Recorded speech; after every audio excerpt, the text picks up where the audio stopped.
Speakers have already said how important the steel industry is strategically to the future of advanced manufacturing. It isn't just about the defence industry, it isn't just about the food canning industry, it is about whether or not we are going to have an advanced manufacturing industry in this country or not.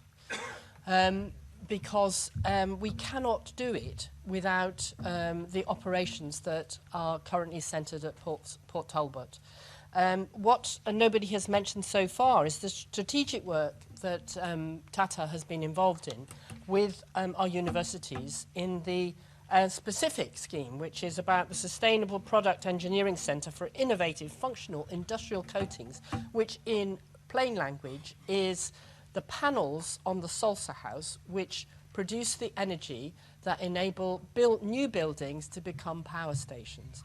We simply cannot meet our climate change obligations unless we have the Tata Steels of this world, or those who will take over the work currently done by Tata Steel to meet our climate obligations. Of course, I welcome entirely the suggestion by the First Minister that we should be pushing ahead with the Swansea Lagoon and the South Wales Metro. But were we to do it with foreign steel, we will be using imported steel, which uses up 2 or 3 times more carbon emissions to bring over from China. So, like Julie Morgan, I can echo the remarks that she has said, that it is not just those communities that have the steel industry as the heart of their community, it is the whole of Wales that realises that steel is absolutely integral to our future, our industrial future, our advanced manufacturing future.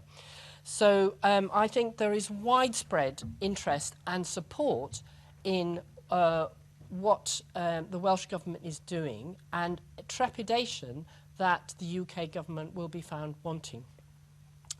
In the light of the context of the strategic importance of the steel industry and the public support that is available, I would like to explore the possibility of adding the £60 million that the Welsh Government is putting on the table to exploring the possibility of some form of public subscription.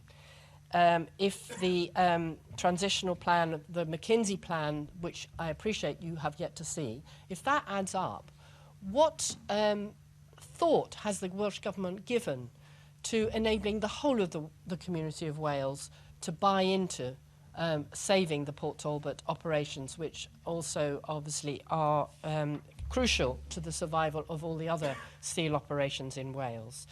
Because this is a way, if the UK Government will not act, or refuses to act, or simply won't put the money that they do have at their disposal forward, can we in Wales galvanise the people of Wales, led by the Welsh Government, to save our steel industry until we can find an alternative buyer?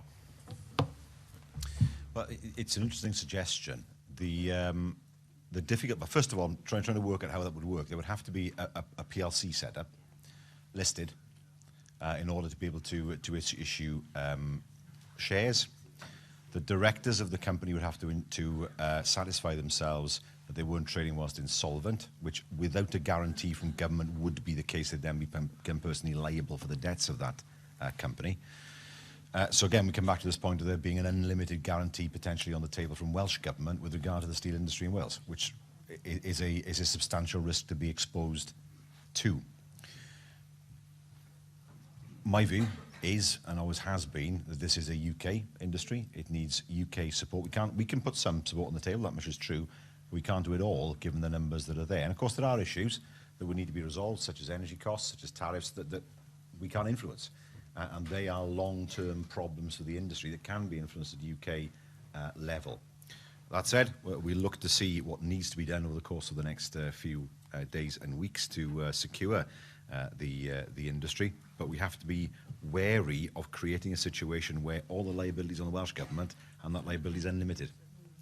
And the only way, I mean, that would be the situation if a company was set up.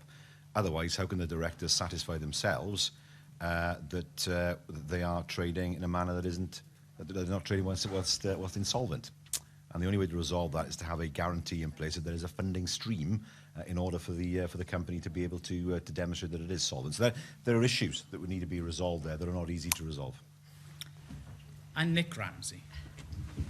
Thank you, Deputy